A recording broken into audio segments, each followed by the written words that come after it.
What's up, gingos? Today I want to talk about persuasion. Persuasion is such a interesting topic because you see it among so many different fields of life. And as I've been like doing more research in psychology and just as I'm trying to build my skill sets that would require me to make a lot of wealth, like a lot of these like successful wealthy people will tell you persuasion is a very important skill set to have. And like I was watching a video yesterday from Patrick Bet-David. He talked about like I think it was the second skill he listed, persuasion. And like you'll see persuasion isn't just like convincing someone, isn't everything. Persuasion is negotiating. So like if you're a salesman, if you want to bet a promotion at your job, if you want to recruit an employee, if you want to talk to investors to invest into your company, it's like persuasion isn't everything. It's the art of selling essentially, and just being able to communicate effectively to present your idea in order for the other person to agree with it, right? And persuasion can be done with a multitude of ways, right? There's all these little tricks that you can like use, like framing and suggesting and just making such logical reasons that it wouldn't make sense for them not to agree or go along with what you want, right? And but just to like look at it in a more psychological way, because as I've been doing more research into psychology, there's a guy named Edward Bernays, and he's a psychoanalyst or psychologist or whatever you want. He's in psychology, right? He was a big name, and he was a nephew of Sigmund Freud. Sigmund Freud was even like a much bigger name, right? And what Edward Bernays did was he was the person who created the whole concept of public relations, which was stemmed from propaganda, but propaganda had too much of a negative connotation. And he had the ability to he would create campaigns in order for him to be able to sell better to consumers, because he believed consumers bought based off desire rather than necessity. So he would create campaigns that would feed into people's desires, and then he would sell them the thing based off like whatever company hired him. So if it was like a cigarette company, which he did do, eggs and baking company, which he did do, right? He would like start these campaigns, fill people up with his desire, and then sell it to them, and it worked every time. So it made me really start thinking like, if he was able to do this at a mass scale, like he would only do it in like very big amounts, right? There's obviously something within our human brain that psychologically gets persuaded or is very tied to desire. And I looked into it, and it was like dopamine.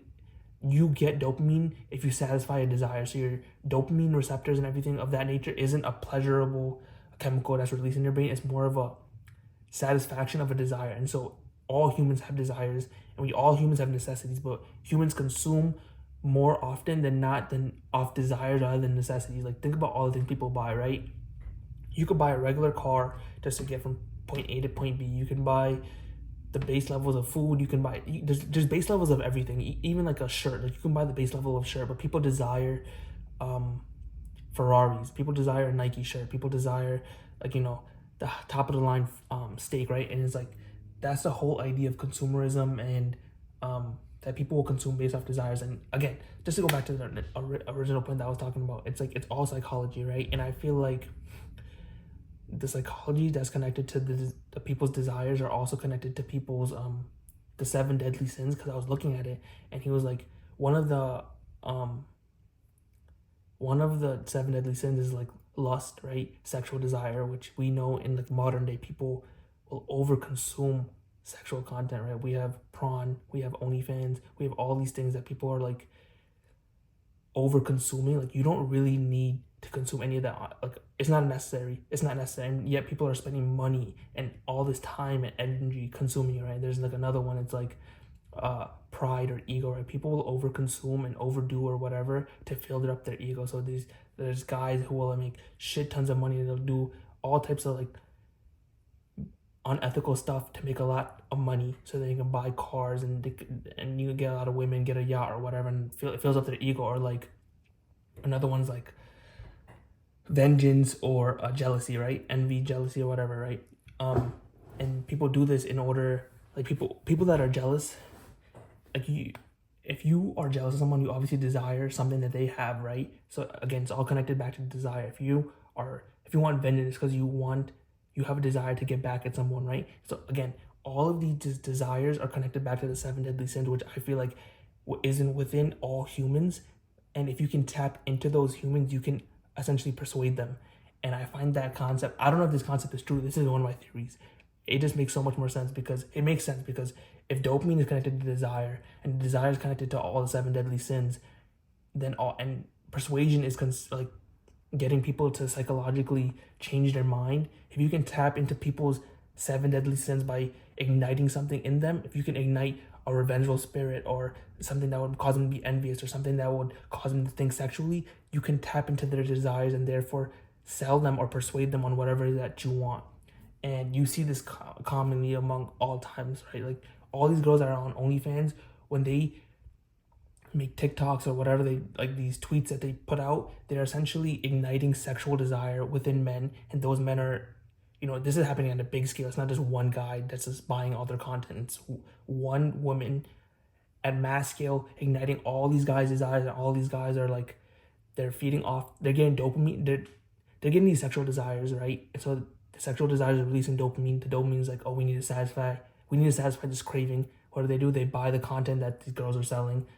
Whether even if it's online, it's like actually beyond all the whole like getting around it, it's like they want to satisfy their dopamine, their set receptors, so they dissatisfy their sexual desires by buying the content. They keep doing this over and over and over again, and it's a constant loop. So you can obviously see there's people still being able to sell based off human desire. And if you're able to figure out how to ignite human desires using the seven deadly sins or even other things, you can really persuade them in a very fast or at a mass scale.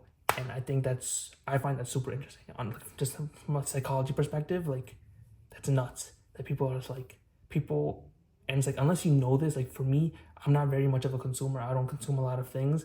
And so like when people will put out like marketing campaigns or ads or whatever, it doesn't appeal to me, right? So I won't ever be like, oh, I need to buy that or this and that. And it never made sense to me why other people would, but I guess it just taps into their desires. I guess the more that you want in life, or the more dopamine you want, the more tied you are to your desires and your dopamine, the more easier it is to persuade you. And I hate being persuaded. Like, I hate salesmen. I hate the idea of ads. I hate all of that, right? Because I don't like someone trying to psychologically trick me. And I feel like if you know this now, you'll also be more aware of like how these ads work. Because I at first didn't even believe ads worked, but the more and more I go into the business world, I see people spend a shit ton of money on ads and they get a good return on them. So ads obviously work. These women are obviously selling based off desire. Edward Bernays was able to do it like hundreds of years ago.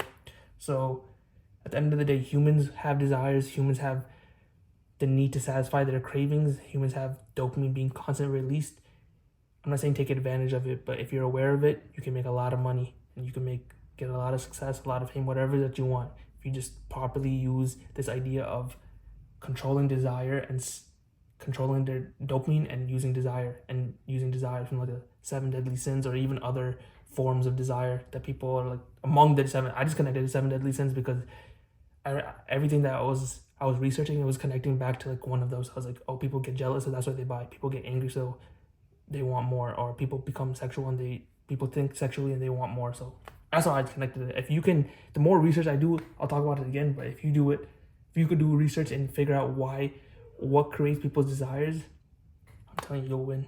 You'll win something in life. Whatever. We're all gonna win. Figure it out. Psychology is crazy, man.